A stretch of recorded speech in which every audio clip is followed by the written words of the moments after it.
चलिए तो आज की चर्चा शुरू करते हैं। आजादी के बाद का भारत और उसके ठीक बीचों बीच, मतलब जिसे हम राजपूताना कहते थे।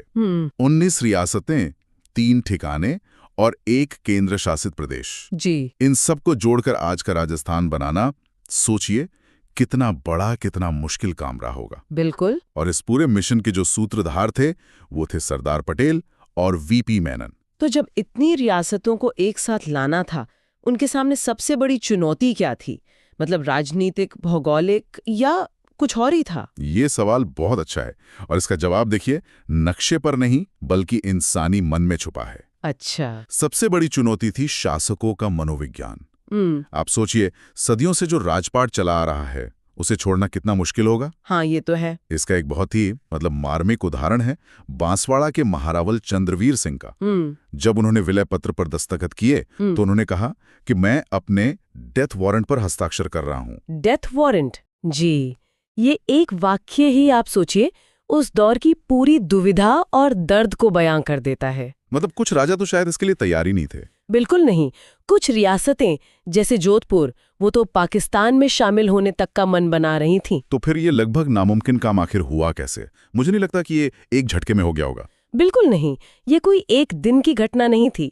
ये एक 7 चरणों में फैला एक लंबा सफर था। 7 चरणों में? जी, करीब 8 साल लगे। 1948 से शुरू होकर 1956 तक चला ये सब। अच्छा, तो पहला कदम क्या था? पहला कदम था मत्स्य संघ का बनना, जिसमें अलवर, भरतपुर, धौलपुर जैसी रियासतें साथ आईं। एक तरह की शुरुआत थी। हाँ, एक शुरुआत।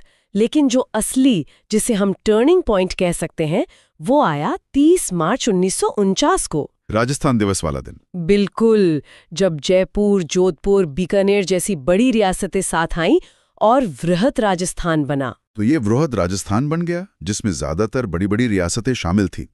लेकिन नक्शा अभी भी पूरा नहीं था। सही पकड़ा। कुछ अहम टुकड़े अभी भी बाहर थे, है ना? हाँ, बिल्कुल। सिरोही रियासत, खासकर आबू और देलवाड़ा का इलाका, और केंद्र के सीधे शासन वाला अजमेर मेरवाड़ा। अच्छा। ये 2 बड़े हिस्से अभी भी बाकी थे। इन्हें जोड़ने में कई साल और लगे और आखिरकार 1 नवंबर 1956 को जाकर आज का राजस्थान अपने मौजूदा स्वरूप में आया। और तब तक तो मुख्यमंत्री और राज्यपाल भी आ गए होंगे। जी, तब मोहनलाल सुखाड़िया मुख्यमंत्री बने और गुरुमुख निहाल सिंह पहले राज्यपाल। ये तो ठीक है कि प्रक्रिया लंबी थी, लेकिन इसमें सिर्फ पटेल का दबाव या उनकी राजनीतिक इच्छा शक्ति ही काम नहीं कर रही होगी। नहीं। मतलब राजधानी किसे बनाया जाए, विभागों का बंटवारा कैसे हो, इन सब पर भी तो झगड़े हुए होंगे। हाँ, और यहीं पर समितियों की भूमिका बहुत दिलचस्प हो जाती है। राजधानी के लिए जयपुर और जोधपुर में जबरदस्त खींचतान थी। इसे सुलझाने के लिए पहले BR पटेल और बाद में सत्यनारायण राव की अध्यक्षता में समितियां बनी। अच्छा, तो समितियों ने क्या सुझाव दिए? उन्होंने सिफारिश की कि जयपुर को राजधानी बनाया जाए, लेकिन सत्ता का संतुलन भी जरूरी है।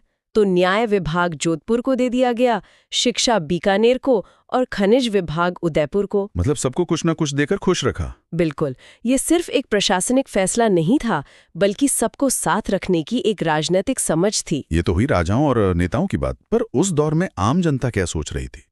क्या उनकी कोई भूमिका थी इसमें? ये सबसे जरूरी सवाल है। देखिए, 20वीं सदी की शुरुआत से ही एक जन चेतना फैल रही थी। यानी एक तरह की राजनीतिक जागरूकता। जी,